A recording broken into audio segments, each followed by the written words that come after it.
Well, the word for today is initial, and my first initial response to this being the random word of the day was that this is going to be a short video. For some reason, we decided that initial not only means the first thing, or the start of a thing, or the commencement of a thing, it also means you put down the letters of your name. How is the start of a thing the signature of a thing? Initially, it was probably somebody in the start of the world, probably Adam. Did the first initials. He said, my name's Adam. I don't have a last name because there's no reason. I'm the only one here so far. And then when his children were born, there was only one Cain, one Abel, one Seth. There was no reason to have a last name. Eventually, they probably thought, you know what? I want to name my kid Adam too. I don't know which Adam you're talking about. When you say Adam, they're telling a story and they're like, which Adam are you talking about? There's two of them. Like, I'm talking about Adam, the first ones. After a while, there was about 3 or 4 or 5 Adams. So Adam the blacksmith, and then eventually they just got rid of the part of that situation. What were we initially talking about? Now we have things called initiations, which is kind of a first thing. At some point we got tired of doing full signatures, so we just did initials. But in order to approve that these initials counted as a full signature, we had to initial something. You had to initial in 6 places. Now, when a car was in its initial stages, they were only thinking, you know what, I want to go a little bit faster. Just walking along, and then he thought, you know what, I see that distant mountain, I think maybe I want to get there. So he walks there, he gets all the way there, and it takes him weeks. But then, as he's walking, he sees this animal that just kind of running along super fast. Maybe he can carry me. So he gets up on that horse, and that horse bucks him off, and he gives up for a little while. But eventually he gets back to it because he's just tired of walking. So after some time, he gets this horse figured out. So he gets to the mountain range in about a week and a half. But I don't have enough stuff here now that I got here. You know what? I think I might want to live here on this mountain. But I don't want to start from scratch. I got my bowl, I got my fork and spoon and all that stuff. I got that back at the other place by the water. Eventually this little wagon's not big enough and he goes to a bigger wagon. What if I get more than one horse? I can get an even bigger wagon. That's horse muscle math. This horse carriage situation lasts quite some time. Or somebody has the initial idea of, you know what, what's faster than a horse?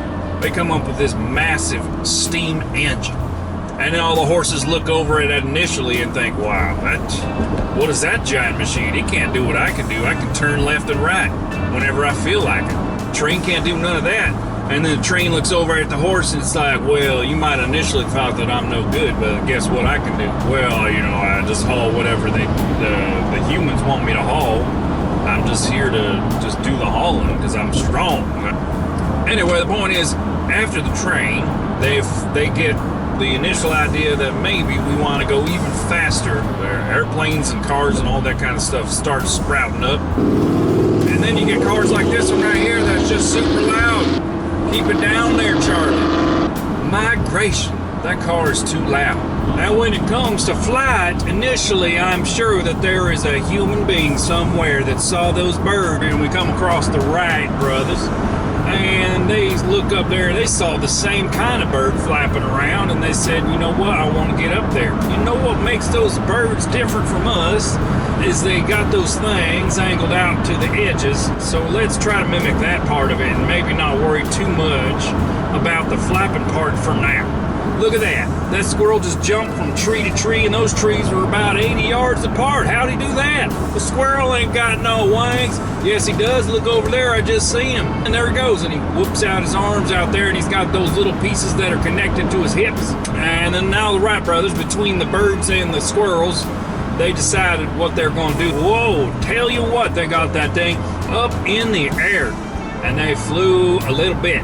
Of course, there's always one guy down the line that says, you know what if we put something that can shoot people and attach it to this thing that's up in the air, and then blibbity blam, we got ourselves war creatures made out of robot parts. Look at that face of the tail lights in front of us. That's what it looks like. That's the look. Them 2 red eyes. What are we talking about? Initial. And then from there, you know what we got after that? We got ourselves some rockets. What if we point this here jet with this big fuel tank? What if we point it straight up? We just try to get off this big ball of earth. How long are you willing to listen to this when the video is over?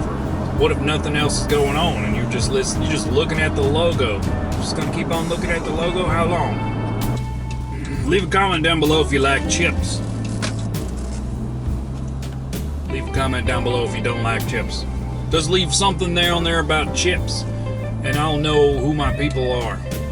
I'll know which ones of you can sit through rambling all the way to the very end and you are dedicated. Go ahead and leave us some kind of comment about chips. While you comment about chips, I'm gonna eat another chip.